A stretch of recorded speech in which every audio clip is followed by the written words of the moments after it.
I now have the pleasure of introducing Congressman Dave Reichert, who is in his fifth term representing the 8th District of Washington State. Congressman Reichert, of course, is a true leader on trade. He's a member of the House Ways and Means Committee Trade Subcommittee. He is a member of the President's Export Council. I think many of you know that just yesterday he was involved in the launch of a new Friends of TPP caucus, which is going to play a very important role. And of course, near and dear to our hearts today, we are very pleased that you are the co-chair of the Congressional Services Caucus, and thank you for all you do in that regard. Today we're going to hear from the Congressman on the role of services within the Congressional Trade Agenda, and I ask you all to please join me in welcoming Congressman Dave Reichert.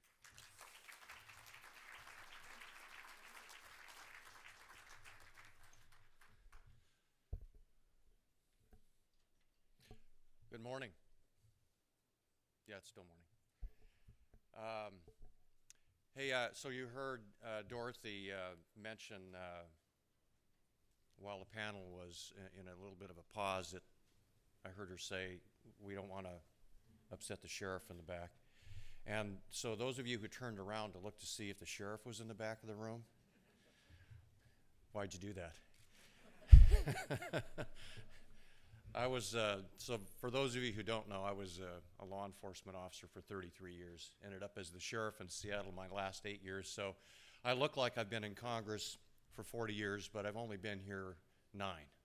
So I'm relatively a newcomer, sort of a rookie in Congress compared to some others. But I also noticed that I like your acronym CSI. We have Miami CSI, and now we have DC CSI, and CSI spreads around the world. World CSI. So that's good. Nice acronym. But I want to, I was excited yesterday, by the way. It was mentioned TPP. We had the Friends of TPP kickoff, and I know that really plays into what we're trying to do here with the Services Coalition. I was really excited about the turnout that we had yesterday. It was exceptional. You can see the excitement building as we begin to come closer and closer to finalizing these historic agreements. So I'll go to my prepared thoughts here. I want to thank you for your patience, first of all. I was supposed to be here a little earlier and got tied up on some other business at the Capitol. And I want to thank CSI for putting this event together. It's an honor to be with you here today. And as you know, great importance to our economy across the world.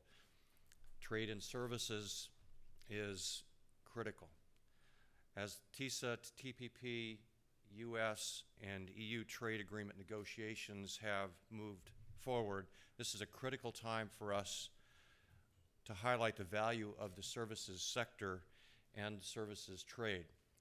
With an active trade agenda in Congress, significant opportunities lie ahead for our farmers, workers, and businesses.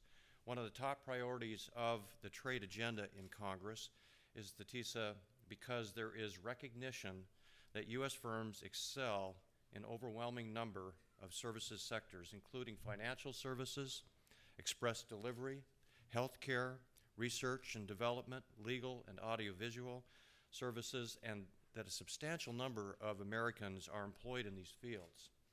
In fact, at least 60% of those employed in every single congressional district work in the services sector, and nationally, 80% of U.S. private sector employees work in the services sector, which equates to, as you all know, good paying jobs for tens of millions of Americans. This is not limited to the U.S., as the services sector has been referred to as the world's largest employer.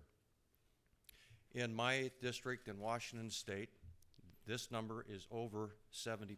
In my home state of Washington, the sector employs over 75% of those employed, an estimated 2.3 million people. These jobs depend on a dynamic services sector and the ability of U.S. providers to export their services. The U.S. consistently maintains a trade surplus in services that reached over $200 billion in 2012 as services exports have continued to increase, reaching $600 billion for cross-border services last year. Though U.S. services providers are already global leaders, the share of services we export is much lower than our manufacturing and agricultural exports. The TISA represents an opportunity to increase these exports through new market access commitments and the removal of trade barriers. There are estimates that by removing barriers to trade and services, that U.S. service exports could rise to over $1 trillion, with other countries also experiencing substantial increases in their export services sector. This potential also holds true in my home state. Again, liberalizing trade and services is especially important for Washington, where service comprises over 40% of the state's GDP, but less than a third of its exports. Overall, Washington is sixth in the country for the export of services because of the state's exports of software services, research and development services, transportation services, travel and tourism, and telecommunications. With its 3,000 software companies, Washington exported over $11 billion worth of computer software, ranking as the top exporter of software services. Well, of course, that's great news for Washington State, and I think the rest of the world. It means that we are already succeeding in selling our services abroad, but we can always do more. All of you in this room know that 95% of the world's consumers live outside the United States, and we owe it to our service providers to compete for all of these customers. Now, I know that when most people think of the state of Washington, they think about companies like Microsoft and, right, Dorothy? They also think about Washington apples. Yeah, you guys nod your heads. Yes, Washington apples, yeah. And airplanes. Yeah, those are the things, Washington State. However, they may not realize how the services sector supports and enables the export of these agricultural and manufacturing products.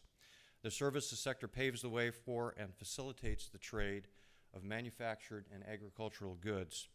And through TISA, we have an opportunity to engage with other countries to liberalize and update service trade rules, ultimately increasing our manufacturing and our agricultural exports as well. These are the reasons why I am a strong supporter of TISA negotiations, which are a top trade priority for the Ways and Means Committee, Chairman Camp, and I think you also know Devin Nunes, the chairman of the Trade Subcommittee. We enjoy a broad bipartisan support on Capitol Hill. I believe we must aggressively move to open new markets to trade services, to encourage American companies to innovate and compete with their global counterparts, and also work to ensure our services industries can compete on a level playing field. This will grow our economy and create jobs at home. Among other priorities, the TISA should be a forward-looking agreement, both in terms of services covered and barriers to service trade, and address challenges such as forced localization measures, foreign equity restrictions, and unfair competition from state-owned enterprises. Additionally, the TISA should build upon Chorus and their commitments made in that agreement, and include provisions to guarantee flow of data across borders. In Washington, we know a little bit about e-commerce. The need to provide cross-border data flows is critical in TISA and in the TPP and in TTIP. TISA should be open to all those WTO members willing and able to meet the high standards envisioned for this agreement. Currently, 50 countries are participating in the negotiations, and recently others have expressed interest, including China. As one of the top services export destinations for Washington, this could be an exciting opportunity to expand an already large market for Washington service providers. However, this possible opportunity also raises challenges and questions about whether China is genuinely willing and able to commit to such an ambitious agreement. In order to address these questions, China's possible participation must come with evidence of its commitment to truly open up its services market. I welcome the opportunity to engage with all of you. Look forward to working with all of you. thank you for your patience. Thank you for allowing me to come this morning and share a few thoughts with you. And go have a cup of coffee, because I think that's next on the agenda. Thank you all so much. Have a great day.